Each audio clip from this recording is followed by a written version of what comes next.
Alchemy. Hello and welcome, or welcome back, for another BLT. I am the Ugly Duckling1111. In retrospect, I can see how my life makes sense from this now perspective. How beautiful this dance of life has truly become. Even though, during the earliest times, all I knew life to be was a cruel force throwing me around the room and laughing while I fell and hurt myself. First, I had to learn that this was indeed a dance. And then, I had to learn how to dance with this force. I'm still learning. While learning how to dance with life, I sought out so many questions about why I had to go through certain things to learn certain lessons. The strongest of these inquiries was religion and science. No matter how hard I tried to connect with either of them, there was a huge percentage of both that I could not fully connect with. Things I disagreed with on a fundamental level. With religion, so much went unexplained, and asked me to just simply trust that the information I was receiving was true, which I highly doubted. I needed more information than a book that was written by men over 2,000 years ago. I wanted proof. I wanted facts. And because of this desire, I gravitated towards science. Here was where I could find proof and facts based on trial and error over and over until the same result was produced and duplicated. I liked this very much. But it lacked warmth and compassion. Why did these emotions exist if they weren't meant to add something more to science? I grew up simply not trusting anyone or anything because religion gave me no evidence and science gave me no love. I was caught in the middle of both, really wanting to trust that the larger forces in control over my existence were created from a place of love. I mean, why else would flowers, cute baby animals, and sweetness exist? Why did my heart ache when I watched a romantic or sad movie, or heard beautiful sounds? I had no proof of these emotions existing, yet I knew they did because I felt them, and they sometimes took complete control over my logic. But at the time, the science that I knew of refused to investigate the compassionate aspects of these larger forces. I wondered for so long, why? Religion was so confusing because it said I was loved and given this gift of life and that I needed to appreciate it. To show my appreciation, I had to follow certain rituals that somebody, we're told Jesus, created. But there's no proof. So I just needed to trust that it was true and go to church every Sunday, taking classes just to receive an invitation to an even larger ritual that proved to others that I appreciated this gift of life, making me question the sanity of the grown-ups. I learned pretty quickly that without proof and without explanations for these rituals, there was no reason I should take them seriously. So I went through the motions, unconsciously, to be done with them as painlessly as possible, never taking religion or the adults who enforced the religious rules seriously. I still, however, had a deep longing to know more about my emotions and why they existed. Why did love exist? Why was it truly painful when there was a lack of it, or when someone I loved left or died? It wasn't my imagination making it painful. It really did hurt everything in my body. Why?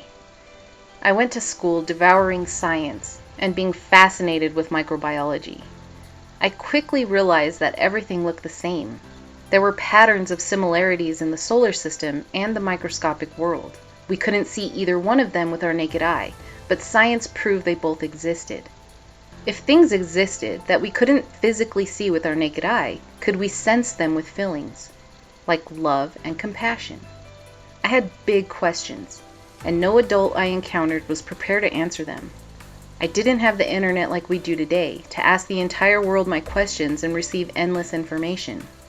I didn't have a clue where to go to find information to these big questions that had complex answers. So I was forced to wait, to hold on to my desires for the answers to my questions. And then one day, boom, enter the internet. I suddenly had access to infinite knowledge. Once that happened, I went crazy researching everything I could think of, but still not a lot of satisfying answers to my deep questions. Each one led me down long winding rabbit holes that led to new rabbit holes. They all intersected each other, and I just felt lost with no idea what was right or wrong, what was true and what was made up. I felt like no one else cared as much as I did about these emotions, like everyone just ignored their existence. My lingering why continued to go unanswered throughout my young adult years. I had my heart ripped out and broken into pieces so many times I grew to hate my emotions. Without a positive explanation for their existence, I saw them as a curse. They made me feel things I didn't want to feel. They controlled me.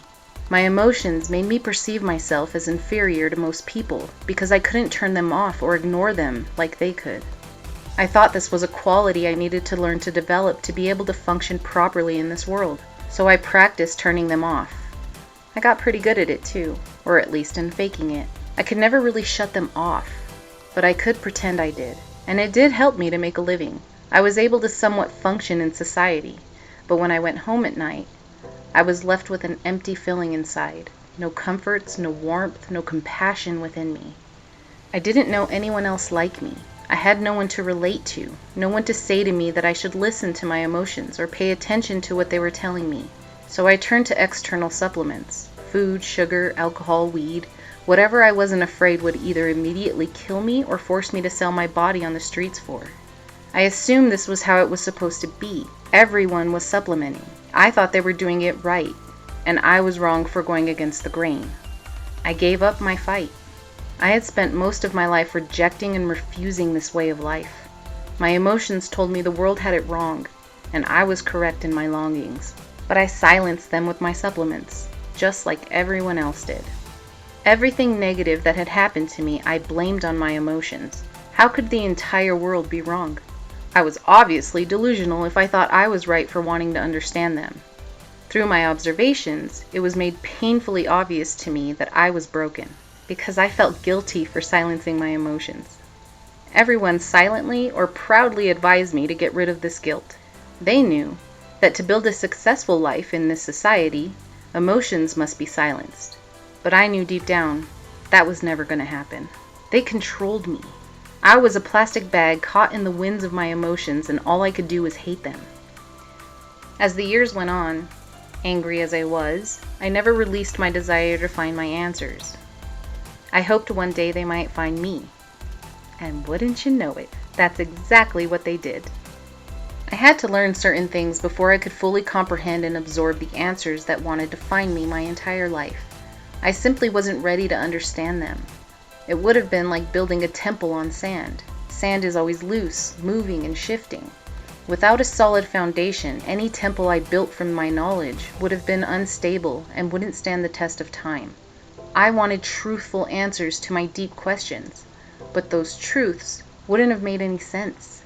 When I had developed a certain level of consciousness for what I didn't want, to recognize what I did want, and after I married and had babies, to help me fully comprehend and recognize unconditional love, only then could I realize my answers. Because that's what the answers are, a realization. It is not information put into text that can be read and simply understood. You must experience it, or the lack of it, to realize the quantum unseen information. This can only be done through the cooperation of thought and emotion. They must work together in harmony to receive the information. Had someone told me this as a child, teenager, or young adult, I wouldn't have had a clue what they meant. I would have said, what the heck is quantum unseen information? And that someone would have told me, start there, because this must be defined before you can go any further. All those rabbit holes I spent years lost in and trying to find my way out of introduced me to the quantum theory, subtle energy, metaphysics, ancient spirituality, or in their case, a way of life, the true reason for practicing meditation, how to connect with the heart space, and why. They taught me basic definitions and information I needed in order to build my foundation. On my long quest for answers, I had no idea I was building this foundation. I thought I was wandering around mindlessly, with no direction. Little did I know, this was organized chaos. The same organized chaos that creates and directs the solar system and quantum worlds. Once my foundation was laid, all this information began to organize and reveal to me, through great awareness, great consciousness, the answers to my questions. They were all contained in one great word: alchemy.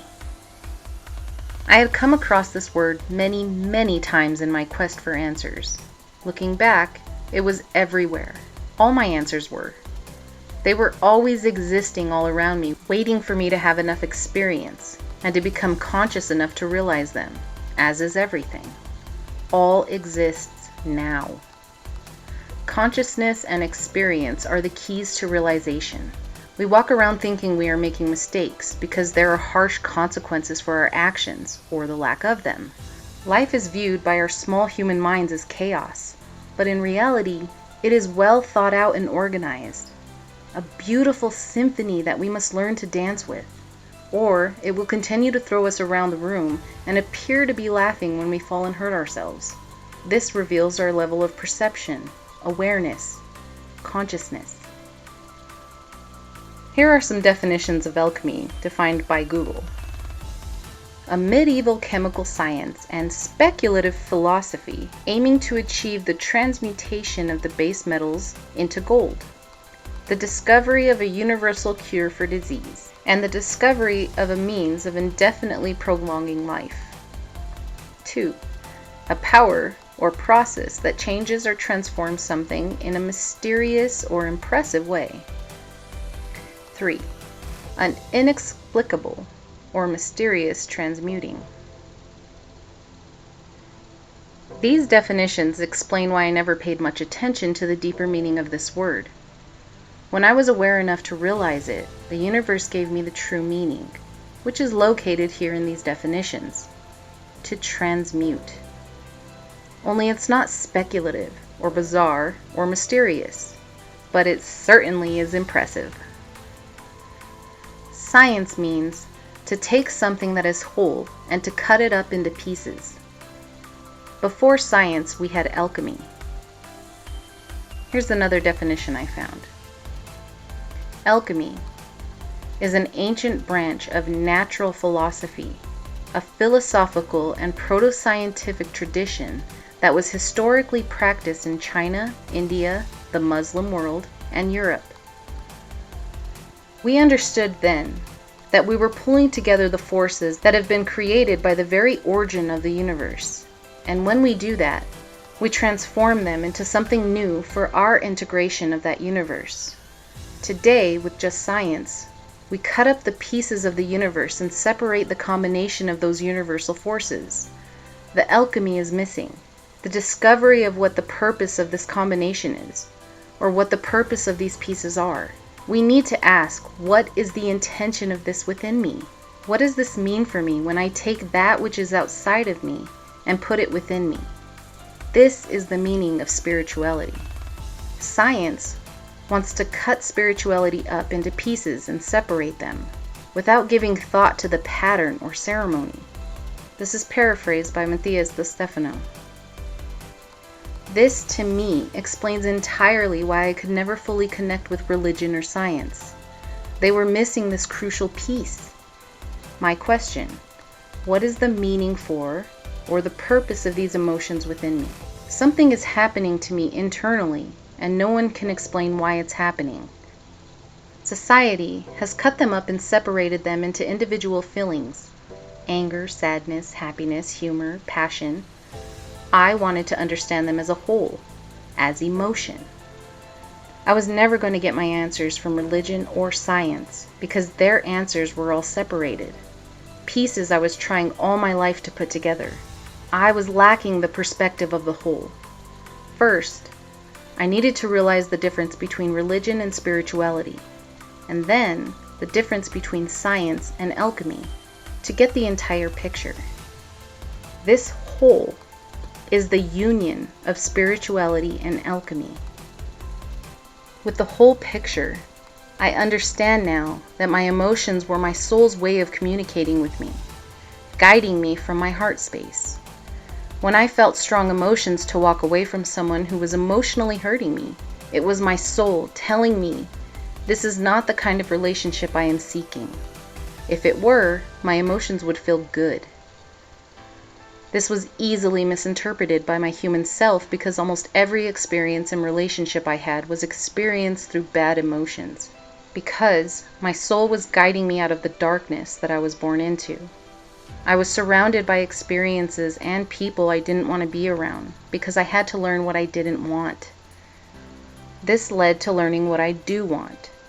In relationships, family, home, career, emotion is our guide. Follow their trail of breadcrumbs, and they will lead you to the light, to your soul's purpose for incarnating here on earth, to create your own unique form of heaven. I always had this fascination with magic, not the kind that uses tricks to deceive their crowd, the kind that uses the delicate powers of earth elements to create beautiful miracles. I would fantasize about going out on magical quests and using my magic for good. I idolized Merlin. And growing up, I thought it could be nothing more than a fantasy. So I preferred to hang out in my daydreams rather than this earthly reality. I learned only recently that this magic was very real and has existed since the beginning of time. But it is not known to all. Only those who authentically seek this path are given the keys for opening the doors to these magical realms. By being so observant, analyzing and dissecting my entire inner world, I was given access to the knowledge of these realms. When I was faced with my shadows, I did not run away from them. I did not try to hide them. I released them, like a dragon breathing fire, and destroyed almost everything and anyone in my path. And when I observed that I was suddenly all alone, I analyzed them.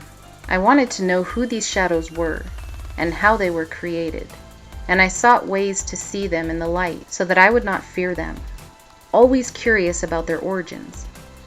And it was this relentless curiosity that granted me access to seeing them in the light. Once I truly saw some of them, I saw what had created them. I saw what was missing: love, compassion, acceptance. And so, it has become my new quest, like a metaphysical pirate searching for my treasures, to locate these lead pieces that I had cut up, separated, and lost, caused by the traumas of my life, clean them up, and using alchemy, transform them into gold and reintegrate them back into my being, so that I can become whole once again. Because when we are whole, only then can we create our own reality, our own heaven on earth. Peace and love.